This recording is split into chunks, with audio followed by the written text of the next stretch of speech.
to the front lines in eastern Ukraine, and a simmering conflict with Russian-backed rebels, once again the focus of US concern. As tensions with Russia ratchet higher, CNN has gained this unprecedented access to the Ukrainian president on a carefully planned troop visit, flying with him fast and low to avoid ground fire. It's been a long time now. It's been 7 years, this war. Yes, during 7 years. Yes. And how are the soldiers? Are they holding up, or are they tired of this war? They are tired, of course. Like any man, during 7 years, it's longer than the Second World War. Yes, you see that, and it's terrible. Longer than the second, but with its complex network of dank, muddy trenches, this so-called line of contact, in some places just a few dozen yards from the enemy, looks more like the First World War.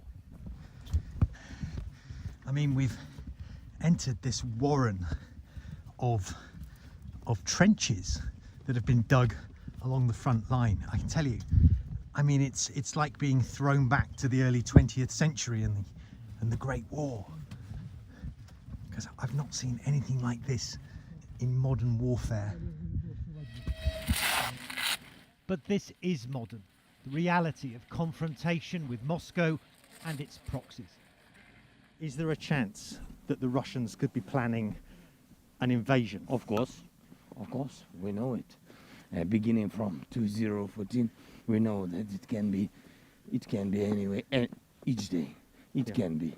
So they are ready, but we are also ready, because we are on our land, on our territory. This is why Ukraine, the US and the Western allies are so alarmed. Amid growing tensions, a dramatic build-up of Russian forces near the Ukrainian border and in Crimea. Cell phone footage has emerged of armoured columns like this one, and of military hardware being transported by rail towards the border. Ukrainian military officials tell CNN they estimate more than 50,000 Russian troops are now massing. Moscow says it's just an exercise, not a threat. But back at the line of contact, there's already been a deadly upsurge in sniper fire. More than 20 soldiers killed, say Ukrainian officials, so far this year. And out here, even the president runs the gauntlet.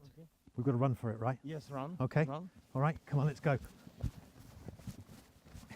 So we're very close now, aren't we, to the separatists? Yeah. That is open area.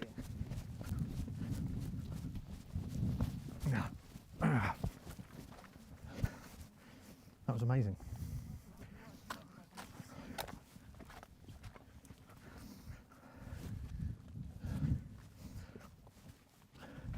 So we've come so close now to the front line between Ukrainian forces and the Russian-backed separatists that President Zelensky and I just had to run through the open ground to get to this cover, because the situation is so volatile, so potentially dangerous here. You got head, when's your head? Your head. Elected 2 years ago on a promise of ending this conflict, something he's failed to achieve, President Zelensky says he risks these hotspots, as he calls them, to show his frontline soldiers they have political support. But what Ukraine really needs, he says, is more assistance from Washington, more weapons, more money, and crucially more backing to join NATO, the Western military alliance. Supportive words from President Biden, he says, are simply no longer enough. Ukraine need more than words. That is the second. The third one. Can I just ask a follow-up on that? Yes. You understand, don't you, that if Ukraine were to be given NATO membership, that might make the conflict in this country even worse. It would infuriate Moscow. I can tell you. I can answer you.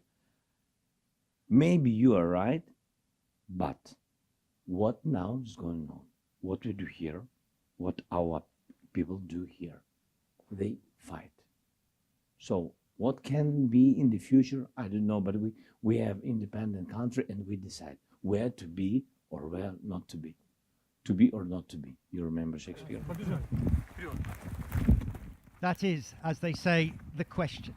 Or rather, how much US support can the Ukrainian president now expect in the running drama being played out in this theatre of war? Matthew Chance, CNN, on the front lines of eastern Ukraine.